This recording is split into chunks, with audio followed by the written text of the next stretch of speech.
3, 2, 1, go. All right. Hello, everybody. Dr. Stephen Green here, the Success Doctor, welcoming you back to the Make the Grade podcast number 2. Already number 2. Appreciate everybody who is supporting this and those of you who have given feedback. It's encouraging.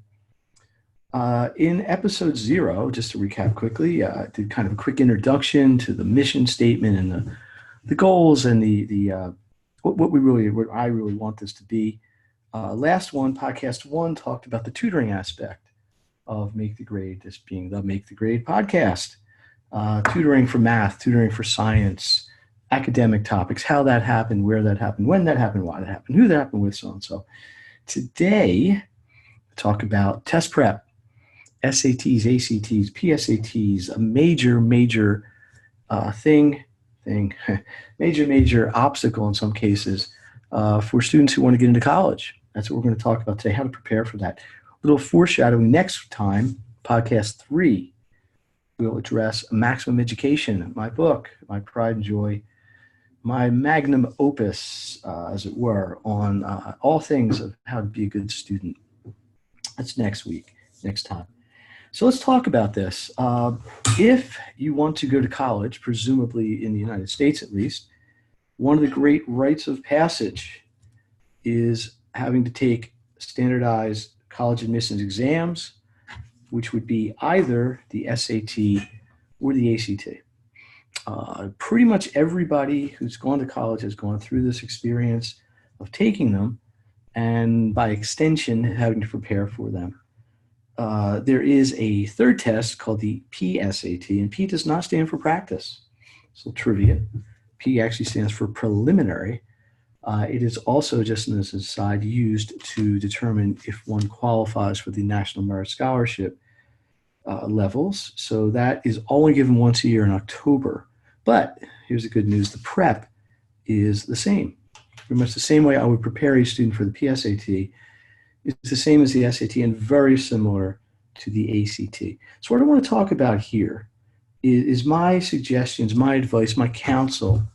If you're a parent considering test prep for your child, or you're a student thinking about it, or you've got it coming up, what you should be thinking about, maybe what questions you should be asking, and how you want to approach this. There is no shortage of test prep companies, test prep experts, and some are very good. It's a crowded space, as they say. It's a competitive space, and I'm just trying to find my way in there. But I have 20 plus years of experience with this. To toot my own horn a tiny bit, I've had several students get perfect scores. It's the student and the teacher. It's never just one. So I want to talk about this. Very common question. Let's just start off with it. How do I know as a parent which test, SAT or ACT, is better for my child? One of the more common questions I get asked, in fact, I was asked it today by a parent. It's a tough question to answer because the tests are not the same, although they are similar. There are diagnostics that could certainly be administered, ranging from an hour all the way up to a full battery. We would actually take both tests, which is 8 hours of effort. I believe you can get a pretty good handle on this in about a 3-hour diagnostic. But I think in the end, the only way to really know is to actually take both tests and see where that puts you. Take both tests and then see. Now that's a commitment. These tests are 4+ hours each. But I think if you're going to slice it up, they both, so everybody knows, they both have an English section. It's essentially a grammar test. They both have a math sections, or one in the ACT, 2 in the SAT, but similar number of questions. Some of the math questions in the SAT, you can't use a calculator. All the ones in the ACT, you can.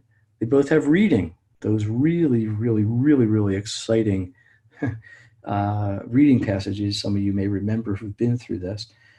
The wild card is that the ACT has a science section, the SAT does not. And some people consider that problematic, some like it. This is a couple things that are just factual. The ACT is, I believe, presented in a clearer way. The questions are less confusing. I agree with some people's analysis that they're more school-like in how they're presented, more typical of how a student might see them in a test in school. Here's the trade-off. You must work significantly more quickly. The time per question, TPQ, as we say in the tutoring game, is significantly lower in the ACT. Average SAT about a minute 12, 72 seconds. Average in the ACT more like 40, 42. It doesn't sound like that much, but over time, the aggregate of it really adds up, and it can make a huge difference. And it's tough under the pressure of a test, especially at the end of a section, to work to your potential when you have to rush. So I don't think I've conclusively answered this question. One of the things I'm going to do in a future podcast is have a panel discussion of in some case, competitors of mine actually, but test prep experts, and get their opinion on this. I'm going to bring parents in on this as well, and students who've done both tests. Parents haven't, but the parents of students who've done both tests and students. But ultimately, my opinion, the only way to really know is to do both tests, whether it's a complete diagnostic or just a partial diagnostic. That's what it is. Don't do it because your neighbor said to, or you read it some forum or something. It's just not a good reason. So how do you prep? How does a prep go? Number one, there are macro topics. There are macro things that get addressed. Number two, there are micro things that get addressed. Everything starts with an assessment. Always an assessment. We must know where you are. If you've taken a prior exam, that's obviously a benchmark. But we got to know what the strengths in the student are, what the weaknesses of the student are, and how they want to address them. We need a launching point. That in turn sets up a syllabus. In most cases, I meet with students once a week. As an aside, and I mentioned this last episode, I have an office. We meet face-to-face in the office. I have a classroom. We can meet in the classroom. A growing percentage of my students meet online. The technology is excellent at this point. Audio, video, whiteboard, able to share files. It's very good. It's good. It's definitely not an impediment to learning for sure. And that's where we go. So let's talk about the macros. These are the big ideas. Number one, test taking strategies. Test taking strategies. There are many, but everything in both tests, really all three, if you count the PSAT, everything has a strategy. It's a strategy for math, strategy for reading, strategy for English, strategy for science, strategy for the essay, which I don't talk about that much, but there is. Everything has a strategy. In fact, most things, I would even say all to some degree, have multiple strategies. One of the big things that we teach are these strategies, not just teaching them, but making sure students master them and can use them in real time. Number two, pacing. As I mentioned, this is timed exams. It is detrimental to run out of time on the test because you can't go back and rework a section once you're finished it. So one of the things that gets taught are pacing drills. Okay. So number one, strategies. Number two, pacing drills. Number three, I call logistics. Logistics, in my definition, is pretty much anything that doesn't apply to actually answering a question, which sounds sort of dumb at first, but how many sections there are, how many questions in each section. Can you use a pencil? Number two, pencil you must have. You can't use a mechanical clicky pencil. Sometimes things like how do you sign up for the test? Some people are unaware of how to do that, especially because the school typically signs up for the PSAT, but they won't for the SAT or ACT. So anything that does not actually help you answer a question, I call logistics. Number four, biggie, practice. Practice again, practice some more. And we're talking practice. But practice isn't just volume. Practice is targeted. Practice uses the strategies we've learned. Practice addresses the areas of weakness. Practice works on pacing. Practice applies the skills we've learned and attacks the things that are weak in order to improve. The last macro, fifth one, is reassessment.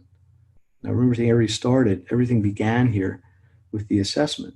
So we get the assessment, teach the strategies, teach the pacing, teach the logistics, teach everything, practice it, reassess, make sure the ship's pointed in the right direction, and continue to move forward. Sounds a little bit simple, maybe. Minute to minute, it isn't. But this is the big idea. I can't overemphasize the importance, regardless of where you do test prep, of having a good plan going in and having a target. Micro stuff, little details is really the problem by problem. And this is where the strategies really become a major piece. And typically, here's what happens. I'll meet with a student, let's say for an hour, sometimes two, usually an hour, and we will have a topic. So today we're going to work on math, and we're going to work on reading. While we are working on math, we're going to focus on the strategies. There's that word again. We're going to practice our pacing. There's that word again.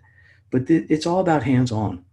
One of my mantras, one of the Make the Grade mantras is, ready, practice like you're going to test.